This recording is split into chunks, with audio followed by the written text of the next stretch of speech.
அண்மை செய்தி. போதைப்பொருள் பயன்படுத்தியது தொடர்பான வழக்கில் நடிகர் ஸ்ரீகாந்த் கைது செய்யப்பட்டிருக்கக்கூடிய நிலையில் மருத்துவ பரிசோதனைக்காக அவர் கீழ்ப்பாக்கம் அரசு மருத்துவமனைக்கு அழைத்து வரப்பட்டிருக்கிறார். விவரங்களை தர இருக்கிறார் செய்தியாளர் சுப்ராமன். வணக்கம், விவரங்களை வழங்கலாம்.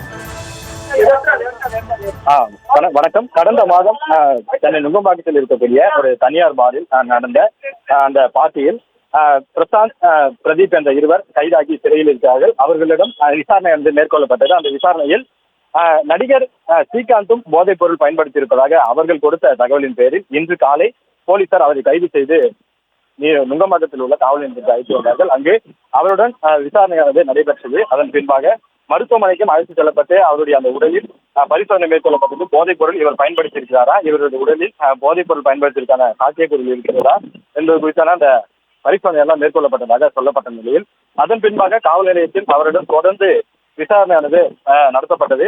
எவ்வளவு ரூபாய்க்கு அந்த போதைப் பொருளை வாங்கினீர்கள், யாருடன் வாங்கினீர்கள் என்பது குறித்தான அந்த முழு விவரங்கள் எல்லாம் போலீசார் கேட்ட நிலையில் தற்பொழுது சற்று நேரத்துக்கு முன்பாக நுங்கம்பாக்கம் காவல் நிலையத்திலிருந்து கீழ்ப்பாக்கம் அரசு மருத்துவமனைக்கு அவர் உடல் பரிசோதனைக்காக அழைத்து வரப்பட்டிருக்கிறார்.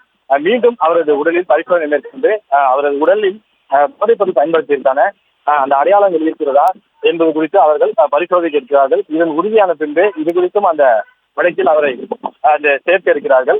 இதன் பின்பாகவே அவரை நீதிமன்றத்தில் ஆஜர்படுத்தியிருக்கிறார்களா அல்லது மீண்டும் விசாரணை நடத்தப்பட இருக்கிறதா என்பது குறித்து போலீசார் தரப்பிலிருந்து தகவலானது எதிர்பார்க்கப்படுகிறது.